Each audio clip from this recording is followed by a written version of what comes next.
Okay, so today what we want to do is create a PDF out of some images that we have made in class and add some textual description, a written component to them. And this is what we want it to look like ultimately.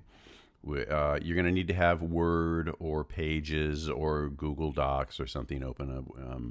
And then we're going to drag our images in and then put our text in there and the citations. So this is what it should look like. As mentioned, we have, I'm in Pages because I'm on a Mac, and you might be in Word, you might be in Google Docs, but you have basically a blank document that you've opened up. And you should have a folder with some of your work on it and in a PNG or a JPEG format. And he's just going to drag that over. It's going to insert it like so, and you should be able to resize it if you want. And now this is where it's up to you as an artist, as far as like titling and naming, and we'll look at the formatting. I would say for this particular assignment kind of idea, we would want one image per page. Okay, so there's the marked up image. And then I have a document that already has my written component. You might write on the fly. But you can see here then I'm going into my, to paste some text. And there's good. I'm glad I showed that to you because you can see what can happen.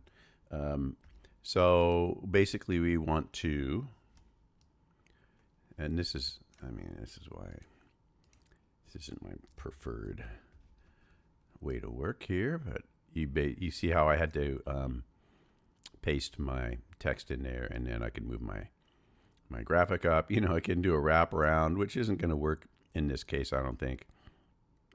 The perfect size image and keep it consistent with your margins and everything. So there's one, right? Don't forget your citation. In this case, this is AI generated, and I could put that in there if I wanted. You'll notice that it dropped down into that second page. So let's move this up a little bit. And, here we can see, here's my citation, which is going to be AI generated image for a magazine cover, et cetera, et cetera. Now let's do our next one. Let's do our interior design markup. And let's see, it's giving me this little center line. And we have a margin at the top. We're going to copy that.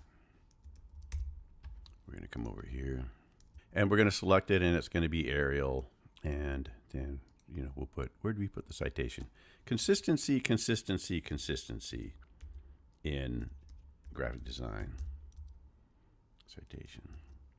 AI generated image of a approximately symmetrical bedroom. So you see I've got 1, 2. As you were scrolling, you can see consistency. Image, lined up, margins, clean and neat. Image, citation. You might want to have a little return there. You can make it all pretty and everything if you're into formatting. Here's this, and then here's this one here. It might be that you can just throw all your text in there and just do a select all and just do all of these all at once. Maybe you want to make some of these images bigger if you can. Bigger is always, usually, not always, but some, a lot of times better. And if you can fit it on the page bigger, why not? In this case, might not work, but you kind of fuss with it. Yeah, we're going to leave it like that. We're not going to fuss with it. And then we have this, and then we have this guy here. Okay, so you've dragged your images from your folder. You've got your written component underneath. You have your citations. Maybe you have a title up at the top. Okay, and so then the last thing you're going to do is you're going to do a file. You export it usually. You can also save it. What I would do is I would save this, and that's going to allow me to name it. There's probably a naming convention in your In your assignment area, it's not a bad idea to have your name and then some kind of short assignment title. Don't use any punctuation, anything like that. We're just going to save this as Prentice example. Okay. And then we're going to do a file export to PDF. And usually, I probably wouldn't go best. It's a little big. I would just do good and see what it looks like.